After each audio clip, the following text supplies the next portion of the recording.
Hello friends, ఈరోజు మనం egg కోడిగుడ్లు కారం సింపుల్గా ఎలా రెడీ చేసుకోవాలో చూద్దాము. ఒక 3 గుడ్లు తీసుకొని ఉడికించి ముక్కలుగా 4 ముక్కలుగా కట్ చేసి పక్కన పెట్టుకోండి.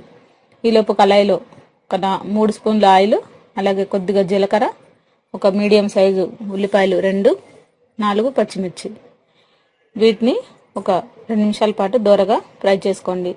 ఒక 2 నిమిషాలు వేగితే సరిపోతుంది. ఇప్పుడు మనం ఉడికించిన గుడ్లని ఈ విధంగా 4 ముక్కలుగా కట్ చేసి పెట్టుకోండి. మరి చిన్నగా కట్ చేస్తే లోపల ఉన్న ఎల్లో కలర్ పదార్థం అంతా కూడా మెత్తగా అయిపోతుంది. ఈ విధంగా 4 ముక్కలు కట్ చేస్తే సరిపోతుంది. దీన్ని మనం ఇంట్లో సింపుల్గా రెడీ చేసుకోవచ్చండి. పిల్లలు కూడా చాలా ఇష్టంగా తింటారు. ఇది వేగుతున్న టైంలోనే కొద్దిగా పసుపు వేసేసుకోండి. ఈ పసుపు కూడా పచ్చివాసన పోయే వరకు ఒక 2 నిమిషాల పాటు వేయించుకోవాలి. కొద్దిగా ఫ్రై అయిన తర్వాత మనం కట్ చేసి పెట్టుకున్న ఉల్లిపాయలని దీంట్లో వేసేసుకోండి. మనకి ఇప్పుడు ఈ లాక్డౌన్ టైంలో మనకి ఎలాంటి మసాలాలు కూడా దొరకడం కొద్దిగా కష్టంగా ఉంటుంది. ఈ విధంగా సింపుల్గా రెడీ చేసుకోవచ్చండి. పిల్లలు కూడా చాలా ఇష్టంగా తింటారు. ఇది మనకి సాంబార్లో కానీ టమాటా చారులో కానీ చాలా బాగుంటుంది. ఇప్పుడు తగినంత కారం వేసేసుకోండి. మీ టేస్ట్కి తగ్గట్టు వేసుకోవచ్చండి. 3 గుడ్లకి ఒక 1/2 స్పూన్ కారం అయితే సరిపోతుంది.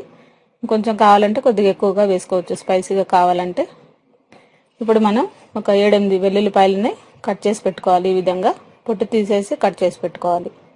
వెల్లుల్లిపాయలు ఇలా కట్ చేసి వేసుకున్న తర్వాత కొంచెం ఒక 2 నిమిషాల పాటు ఫ్రై చేసుకోండి.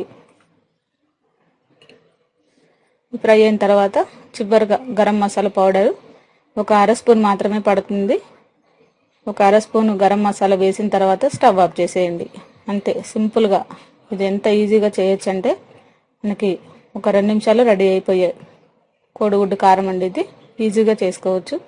ఇది టమాటా చారులోకి కానీ సాంబార్లోకి కానీ పిల్లలు మామూలుగా స్నాక్స్ లాగా కూడా ఇది తినొచ్చండి.